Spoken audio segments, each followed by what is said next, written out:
Why do I now get invited into a smite match? Why do I always get invited in things where I... Starve and people both love you and hate you. I gotta first check who actually invited me. It's one of those people I met online. No. They love you. Like not fan-wise or people that I actually do know. It's basically, we were in a match together, it was going well, and then he added me. Yes. See, people love you because you're a good player, and you're the silly German guy, but people also hate you because you have a nasty tendency of taunting after every kill. Like I said, I only taunt if it's a friend, or if he really pissed me off. Or if it's a duel. If it's a duel, I just say, you know what, fuck it. You earn your taunts, motherfucker.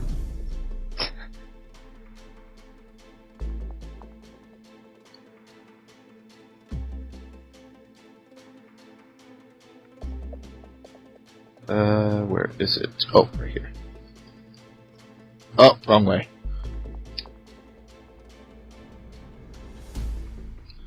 Alright, did you eat? Oh, I have to check something. Do I need to pack your lunch? No, please don't. Do I need to I look like a cowboy, and you look like a Zora from The Legend of Zelda. I look like who? The Zoras from The Legend of Zelda. What do you think I was saying? I thought you said like Zoran or something like that.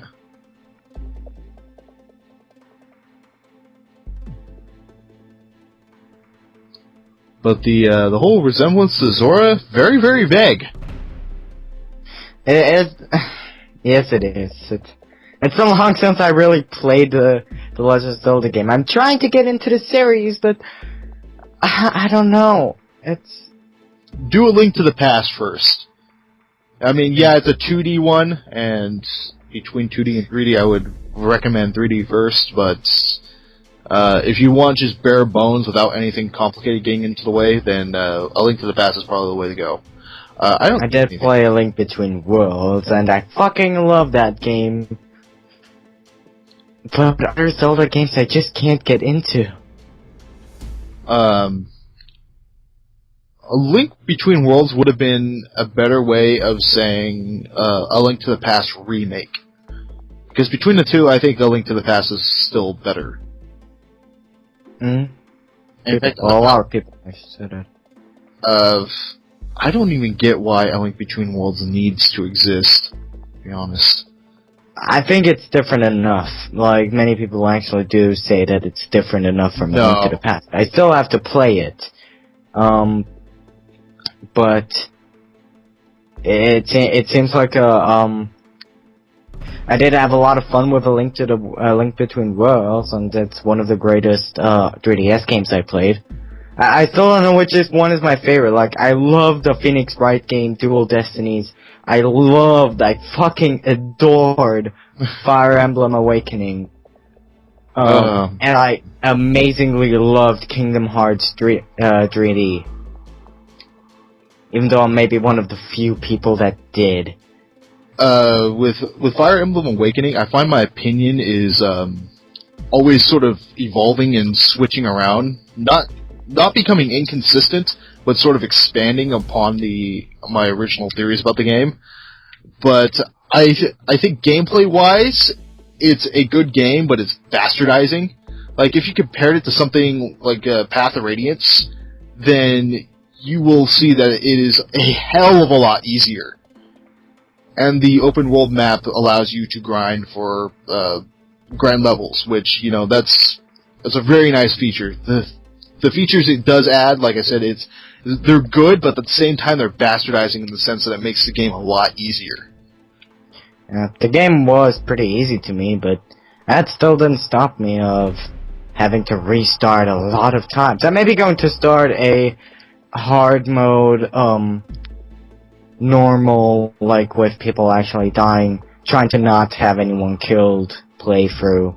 In fact, that was a new feature, or at least I'm pretty sure it's a new feature. I know. The one with that you can choose if your people die. Yeah.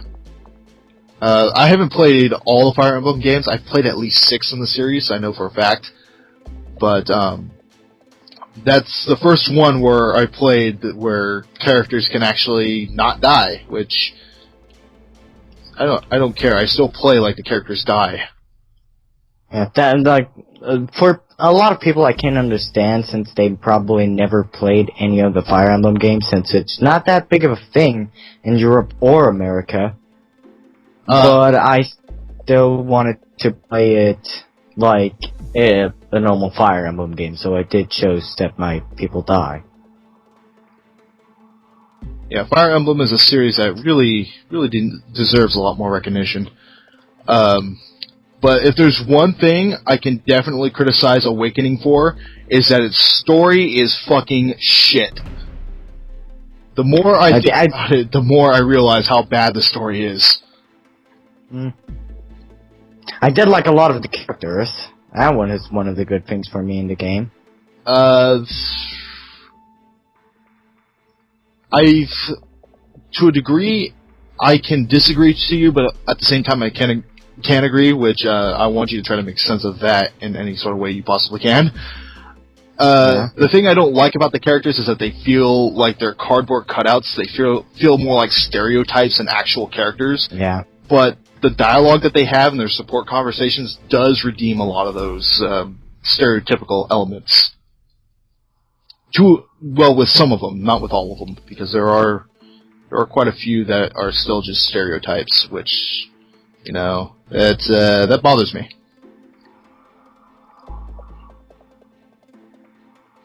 I don't have a problem with stereotypes unless they they represent the stereotype they're being in a negative way. Things like Big Bang Theory, fuck you, Gert, I don't know how to say it in English, are things that have bad stereotypes and are disgusting to the people who are actually in communities like those. But in Fire Emblem, I never really saw a community being seen in a bad light. I'm trying to piece together what you mean here. Are you talking about the characters in the game or the actual community? Because you did mention community. The characters in the game, the stereotypes they represent. If there's one stereotype in Awakening that I absolutely hate as a character, I can't stand Sully. Like, she represents the hardcore, I'm a strong woman, which, that's perfectly fine, but she also likes to throw it in people's faces, which I'm not okay with. Because there are other characters that are the same way as her, but at the same time they portray it in a much better way. Yeah, I'm pretty sure I just pissed a lot of people off, but, when... Opinions, Well, I look at the games not just as something for gameplay. I also look at them for a story too, and what makes sense in the story and what's arbitrary. And what's arbitrary is those, what do you call those? Motherfucker. Those spot pass quests. What's up? You kicked? No. It's a feline still. Yeah, get the fuck out of here. You poor bastard. But, my overall opinion about Awakening is that it's probably the best in terms of gameplay if you look at it in the sense that it's more welcoming. So, players are better to start off with Awakening. But if you're a story conscientious person like I am, the story of that game is going to piss you off royally because it's very insulting. The biggest problem I have, I think you already did mention it, and you were actually the guy that noticed it and told me about it, that some of the characters that actually die and did have a big moment actually are still alive. Yeah,